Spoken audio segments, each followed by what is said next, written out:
एक बार मुझे लगा था कि मैंने कोई खजाना ही ढूंढ लिया है जब मुझे पुराने जैकेट के जेब में से, जिसे मैंने सालों से नहीं पहना था, उसमें से 2000 के नोट निकली थी।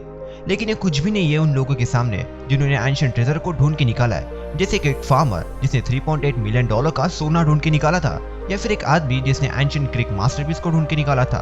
तो तैयार हो जाइए अब तक के ढूंढे गए सबसे एंशिएंट ट्रेजर के बारे में जानने के लिए। Number 10, farmer finds $3.8 million in coins. 1992 में पीटर सिर्फ इंग्लैंड में रहने वाले एक नॉर्मल किसान थे जिन्होंने एक दिन खुद का हथौड़ा खो दिया। अब हथौड़े बहुत ही महंगे होते हैं, इसलिए पीटर ने अपने दोस्त को कॉल किया जिनके पास मेटल डिटेक्टर था, और वो मेटल डिटेक्टर पीटर को एक लकड़ी के डिब्बे के पास लेके गया जिसमें गोल्ड कॉइन्स, गहने और चांदी के चम्मच भी थे। इसको देखने के बाद पीटर शॉक हो गए और उन्होंने आर्कियोलॉजिस्ट को कॉल किया, जिन्होंने ये बताया कि ये सोना 3री या फिर 4वीं शताब्दी का है। और आर्कियोलॉजिस्ट पूरे एरिया को सर्च करने में जुट गए, जिसमें उन्हें रोमन लैडर्स, सर्विंग बॉल भी मिले। इस पूरे खजाने की प्राइस $3.8 मिलियन थी। इसे ब्रिटिश म्यूजियम में भी परचेस किया और उसके साथ पीटर के हथौड़े को भी परचेस किया, जो वहाँ पर डिस्प्ले पे रखा जाता है। और पीटर को जितना पैसा इस खजाने को ढूंढने के बाद मिला, बाय द वे जिसका नाम हॉक्स एंड होर्ड रखा गया था, उससे वो तो बहुत सारे हथौड़े खरीद सकते हैं, और क्या पता वो उसके साथ क्या कर रहे होंगे। Number 9, the terracotta army. 1972 के चाइना के किसानों ने एक बहुत इंपॉर्टेंट डिस्कवरी की थी। गड्ढा खोदते समय एक किसान के शोल का एक हिस्सा एक स्टैचू के सर के साथ बाहर आ गया था, और उसके साथ वाले किसान को ये लगा कि उन्होंने ब्रॉन्ज की मूर्ति या फिर बुद्धा की किसी पुराने मूर्ति को ढूंढ के निकाला है। लेकिन बाद में उन्हें ये पता चला कि उन्होंने क्वीन डेस्टिनी के पहले एम्पर के टॉम को ढूंढ के निकाला है, और उनका जो सर मिला था वो एक टेराकोटा सोल्जर का सर था। उनके साथ वहाँ पे 8000 रियल ह्यूमन के साइज के टेराकोटा सोल्जर्स, घोड़े और रथ भी जमीन में गड़ा हुआ मिला, जो 3rd सेंचुरी एम्पर के आफ्टर लाइफ में प्रोटेक्ट करने के लिए थे। और इसे देखकर ऐसा लगता है कि आखिरकार आफ्टर लाइफ में ये एम्पर जा कहा रहे थे कि उन्होंने प्रोटेक्ट करने के लिए 8000 सोल्जर की जरूरत गिरी। लेकिन हैरानी की बात यह है कि इन हर इंडिविजुअल सोल्जर के फेस को बहुत ही बारीकी से बनाया गया है। यह खोज चाइना की सबसे बड़ी खोज में से एक मानी जाती है। Number 8, the Cuerdale hoard of the Viking treasure. England में क्यूर्ड एली में स्थित रेबल रिवर के साउथ साइड में कुछ वर्कर्स काम कर रहे थे, तभी उन्हें वहाँ पे बहुत सारे वाइकिंग सिल्वर कॉइन मिले। उन्हें वो वहाँ पे चेस्ट में गड़े हुए मिले थे, जिसमें 7000 से भी ज्यादा कॉइन थे। और उन कॉइन को देखकर ऐसा लगता है कि वह एक साथ कलेक्ट करने की जगह कुछ साल की मेहनत करने के बाद कलेक्ट किए गए थे।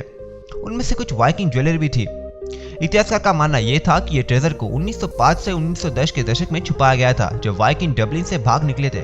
इस ट्रेजर के पीछे और एक थ्योरी है, जिसमें इतिहासकारों का मानना यह है कि इस ट्रेजर को नॉर्स वाइकिंग ने उनके डबलिन से वापस जीतकर आने के लिए छुपाया गया था, लेकिन वो कभी वापस ही नहीं आया। और 1840 के ब्रिटिश ने एक लॉ बनाया था जिसके हिसाब से सारे खजाने क्राउन की प्रॉपर्टी है। लेकिन इस ट्रेजर में से बहुत सारी चीजें म्यूजियम को दी गई थी, और जिन वर्कर्स ने इन ट्रेजर को ढूंढ के निकाला था उन्हें बस एक कॉइन ही मिला। Number 7, Tillya Tepe Bactrian gold. Northern Afghanistan एक आर्कियोलॉजी साइट के लिए फेमस है जिसका नाम है टिलियाटे, जिसे 1978 में ढूंढा गया था, और उसके कुछ समय बाद इस कंट्री पर रशिया ने अटैक कर दिया। उस समय ट्रेजर को बैक्टीरियन गोल्ड कहा जाता था। वह कुछ दशकों के लिए बाद में गायब हो गया। इस ट्रेजर को एक जगह से दूसरा जगह जाकर आखिर में एक बैंक के नीचे छुपा दिया गया था। बाद में इस ट्रेजर को 2003 में फिर से ढूंढा गया और इसके बारे में पब्लिक को बताया गया। जब अफगानिस्तान की गवर्नमेंट ने इस ट्रेजर को पहचान लिया, तब उन्हें एक अपॉर्चुनिटी मिली और उन्होंने फ्रांस के साथ एक डील की, जिसकी वजह से इस ट्रेजर को बहुत सारे म्यूजियम को दिखाया जाता है। इस पूरे खजाने में 20,000 से भी ज्यादा आर्टिफैक्ट है, जिसमें से कॉइन, ज्वेलरी और दूसरी गोल्ड से बनाई हुई चीजें भी थी। और ये ट्रेजर बहुत सारे अलग अलग कंट्री से बिलोंग करते थे, जैसे चाइना, इंडिया और ग्रीस। इस ट्रेजर को 6 बेरियल के पास से कलेक्ट किया गया था, और ऐसा लगता है कि उन बेरियल में से एक बेरियल किसी प्रिंस की थी और 5 उसके वाइफ की। नंबर 6, अबे क्लनी फाइंड्स। फ्रांस में स्थित अबे ऑफ द क्लोनी दुनिया की सबसे महत्वपूर्ण आर्कियोलॉजी साइट में से एक है। 2015 में यूनिवर्सिटी ऑफ लियोन और CNRS के स्टूडेंट ने एक साथ काम करके इसे उत्खनन किया था। इस खोज में 2200 से भी ज्यादा सिल्वर दिनार्स मिले थे। ये चांदी के सिक्कों का अब तक का सबसे बड़ा मिला हुआ अमाउंट है। इनका खनन सबसे ज्यादा अबे ऑफ क्लोनी में ही होता है, और यह 12वीं शताब्दी में बनाए गए थे। इसके साथ 21 इस्लामिक गोल्ड दिनार भी थे, जो 1121 से 1131 के दशक से बिलोंग करते हैं, और वहाँ पर उन्हें गोल्ड सिग्नेट रिंग भी मिली थी, जो 12वीं शताब्दी के समय में बिलोंग करती है। और यह रिंग उस समय में बहुत कम अमीर लोग ही बिलोंग कर सकते थे। फिर से पूरी दुनिया का ट्रेजर एक जगह पे मिलना किसी मिस्ट्री से कम नहीं है, और रिसर्चर्स ये सोचते हैं कि इस साइट पर डिगिंग करने से पहले इस जगह पे बिल्डिंग का स्ट्रक्चर कैसा रहा होगा। शायद ये बिल्डिंग 12वीं शताब्दी की सबसे बड़ी नेशनल बैंक हो सकती है, किसे पता। Number 5, huge cache of crusader gold. अब तक मिले गए सोने के सबसे बड़े भंडार में से एक था, जिसे 2012 में अपोलिनिया नाम के कासल में से ढूंढा गया था, जो टेल अवीव के नॉर्थ में स्थित है। टेल अवीव ये यूनिवर्सिटी के प्रोफेसर ने इस खोज को आगे बढ़ाया था, जब उनके एक स्टूडेंट ने एक टूटे गए मटके में से कुछ कॉइन को ढूंढ के निकाला था, जो उसके अपोलिनिया कासल के फ्लोर के नीचे मिले थे। और इस कासल को पहले अर्सुल भी कहा जाता था। और ऐसा कहा जाता है जब इन कॉइन्स को छुपाया गया था तब ये कासल कुछ जिहादियों के कब्जे में था। 1256 में ये कासल कुछ समय के लिए मुस्लिम कंट्रोल में चला गया था और शायद इन कॉइन्स के बारे में इस कासल के नए ओनर को भी नहीं पता था। टाल ने उस जगह पर रिसर्च करने के बाद इस कंक्लूजन पर ये पहुंचे कि यहाँ पर एक लंबी लड़ाई हुई थी और इस साइट पर उन्होंने 108 से भी ज्यादा कॉइन्स को ढूंढ के निकाला था जिनकी प्राइस $1,00,000 से भी ज्यादा है भाई। Number 4, ancient Roman treasure. Israel में स्थित कैसल एयरपोर्ट एक एंशिएंट डुबे जहाज का घर था जिसमें गोल्ड कॉइन्स और कुछ स्टैचूज भी थे। जब तो डाइवर्स को ब्रॉन्ज से बनी हुई मूर्ति मिली जो सन गॉड सोल को दर्शाती है तब उन्हें लगा कि उनके हाथ में कुछ इंपॉर्टेंट लगा है। बाद में उन्हें मून गॉडेस लूना और पुराने टूटे गए जार के टुकड़े मिले और 2 हफ्ते तक सर्वे करने के बाद उन्हें पता चला कि उन्होंने 1600 साल पुराने डूबे हुए जहाज को ढूंढ के निकाला है। बाद में उन्होंने वहां से बहुत सारी चीजों को ढूंढ के निकाला जिसमें से वहां पर उन्होंने बहुत ज्यादा रेयर ब्रॉन्ज आर्टिफैक्ट और हजारों एंशिएंट कॉइन को भी ढूंढ के निकाला था। इन कॉइन्स को वेसल में स्टोर करके रखा था और बहुत समय बीतने के बाद वो कॉइन एक दूसरे के साथ चिपक गए होंगे। जैकब शाविट जो marine archaeology unit of the Israel antiquities के डायरेक्टर है, उन्होंने ये कहा था कि ये शिप समुद्र में मिलने की जगह इस पोर्ट पर मिलने के एक पीछे बहुत बड़ा रीजन है। ये प्लेस एक एंशिएंट शिप का पोर्ट था। यहाँ पर ब्रॉन्ज आर्टिफैक्ट नए आर्टिफैक्ट्स में रिसाइकल किया जाता था। 4वीं शताब्दी से पहले हर एक कलर जो आज के समय में इतना इंपॉर्टेंट नहीं माना जाता, इस जगह पर ब्रॉन्ज आर्टिफैक्ट को मेल्ट करके उन्हें नए आइटम्स में कन्वर्ट किया जाता था और ये शिप इस पोर्ट की तरफ बहुत सारी चीजें रिसाइकल करने के लिए लाई जा रही थी। और शिप के एंकर को देख के ये पता चलता है कि शिप के क्रू ने इस शिप को डूबने से बचाने की पूरी कोशिश की लेकिन आंधी और तूफान के सामने ये लड़ नहीं पाए। और इजिप्ट में कुछ आर्कियोलॉजिस्ट ने 3 मिलियन साल पुराने जहाज के मलबे को ढूंढ के निकाला था जो बहुत सारे रोमन आर्टिफैक्ट से भरा हुआ था।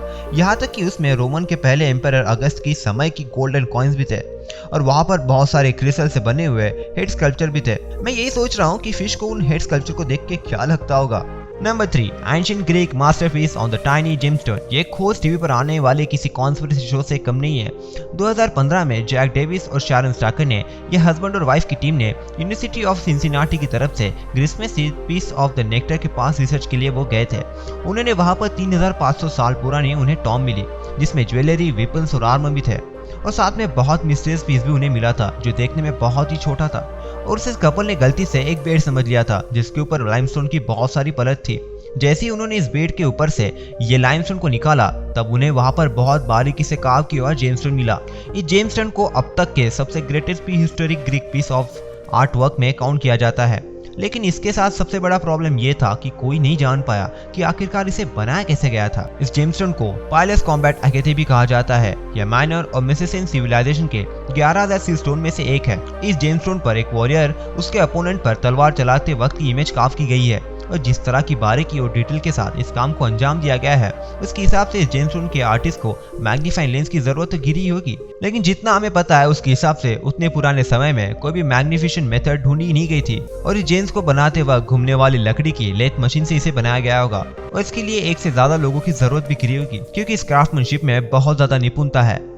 तो फिर इस कॉम्प्लेक्स और डिटेल चीज को 3500 साल पहले बनाया कैसे गया होगा? मुझे आपके बारे में तो पता नहीं लेकिन मुझे तो एलियंस का काम ही लगता है और जितने भी टीवी चैनल्स वाले होंगे वो इस बात में मेरे साथ ही होंगे। I am sure of it. और हमारे पास और एक न्यूज है ग्रीस के एंशिएंट आर्टिफैक्ट्स के बारे में। द वेनस डे मिलो बहुत दशकों से ग्रीस आइलैंड ऑफ मेलोस पर छुपा हुआ था। बाद में एक व्यक्ति ने एंशिएंट रून से मार्बल को ढूंढने की कोशिश की, बड़े पत्थरों को बिल्डिंग से हटाया तब वहां पर इसे रून्स में एक एंशिएंट ग्रीस स्टैचू मिला था। बाद में फ्रेंच एम्बेसडर ने स्टैचू को परचेस किया और द किंग लुइस XIII इनके सामने इसे प्रेजेंट किया। बाद में किंग लुइस XIII ने स्टैचू को लोवेर को डोनेट कर दिया था। 1876 में कुछ और ग्रीक आर्टिफैक्ट मिसिसियन के उत्खनन में पाए गए थे। वहां पर बहुत सारे गोल्डन डेथ मास्क भी मिले थे और उनमें से एक अगामेमनन ने भी पहना था। अगामेमनन ये मिसिसियन के किंग थे जिन्हें ट्रोजन वॉर में ग्रीक सेना को वॉर में लीड किया गया था।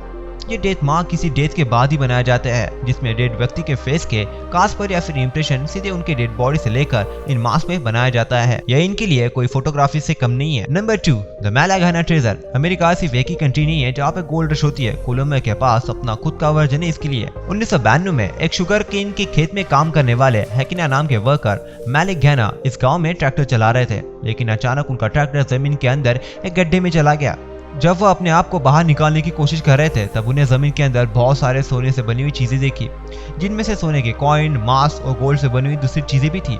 बाद में इस वर्कर ने ये न्यूज अपने साथ काम करने वाले लोगों को बताया जिन्होंने इस वर्कर को इस गड्ढे से बाहर निकाला जो कि इसे बिना बोले उस गड्ढे से बाहर निकालने वाले थे बाय द वे। और बाद में ये बात पूरे गाँव को पता चल गया और सब लोग सोना उठाने के लिए चले गए थे। तकरीबन 500 लोग तो हो गए लेकिन लगता है कि इस बंदे को पता ही नहीं था कि ये चुपचाप से सो जाता तो इसे सोने के साथ और बड़ा सोना मिलता। लेकिन क्या करे, मुंह है भाई, चुपचाप थोड़ी ना रहेगा। और जैसे इस वर्कर ने अपना मुंह खोला, वहां से 4 टन सोना बाहर निकला और बहुत सारे आइटम्स मेल्ट किए गए, फिर कलेक्टर को बेचे गए, जिसकी वजह से एंशिएंट आर्टिफैक्ट गुम हो गया और इस गोल्ड रश के दौरान एक व्यक्ति की मृत्यु भी हो गई थी। यहाँ तक पुलिस भी इन लोगों को कंट्रोल में नहीं रख पाई और इस घटना के 2 साल बाद आर्कियोलॉजिस्ट इस साइट पर रिसर्च करने पहुंचे, लेकिन तब तक बहुत देर हो चुकी थी। लेकिन मालाघाना को छोड़कर पूरे दुनिया में बहुत सारी जगह है जहां पर आर्कियोलॉजिस्ट आर्टिफैक्ट की चोरी की घटनाएं होती है। Number 1, mosaics another treasure of Zeugma. 3वीं सेंचुरी के दौरान सिलेसियस नेक्टर या फिर वेक्टर ने एक समझौता किया था जिसका नाम सिलेसिया था, जो यूरोफ्रेटिस रिवर के वेस्टर्न साइड में था, और ईथन बैंक के साइड में उन्होंने एक छोटे टाउन को क्रिएट भी किया था जिसका नाम अपामिया था, जो उनके वाइफ के नाम पे रखा था। जैसे रोमन एम्पायर मुश्किल में फंस गया था, वैसे ही सिग्मा भी उसके चपेट में आ गया था। सिग्मा ये ब्रिज का नाम था, इन दोनों के गांव के बीच में क्रॉसिंग के लिए यूज किया जाता था। अब इस ब्रिज के रूम्स विजिबल है। भले ही यूफ्रेटिस नदी का पानी पूरे ब्रिज को कवर करके इस एंशिएंट आर्किटेक्ट को डिस्ट्रॉय करने की कोशिश करता है, लेकिन फिर भी बहुत सारे मोएसिस अभी भी यहाँ से देखे जाते हैं। ये मोएसिस बहुत बारीकी से बनाया जाता है और इसे जनरली रोमन गॉड को दिखाया जाता है। यह इतना सब कुछ पॉसिबल है सिर्फ एक सिटी के वेल्थ की वजह से, जो फिर आप इमेजिन कर ही सकते हैं ये सिटी कितनी अमीर थी। मैं तो अभी से इमेजिन कर रहा हूँ कि हजारों साल के बाद जब ह्यूमंस किसी रूम्स को ढूंढने की कोशिश करेंगे, तब उन्हें वहां पर शायद पिज्जा हट और बहुत सारे पोस्टर लगे हुए बोर्ड्स भी मिल जाएंगे। यही तो हम बना रहे हैं आजकल। तो अभी के लिए बस इतना ही। अगर आप यहाँ तक वीडियो देख रहे हो तो यकीन मानिए कि आप में स्मार्टनेस की बहुत ही ज्यादा हंगर है। तो हमें सब्सक्राइब करके हमारे मिशन में जरूर जुड़ जाइए ताकि हम ऐसी अमेजिंग सा नॉलेज डेली स्प्रेड कर सके। So please do like, share and subscribe और वो घंटी को बजा के ऑल क्लिक जरूर कर देना ताकि आपसे हमारा कोई भी नया वीडियो मिस ना हो पाए। तो अब तक के लिए इतना ही और तब तक देखिए लेफ्ट या फिर राइट। बाय।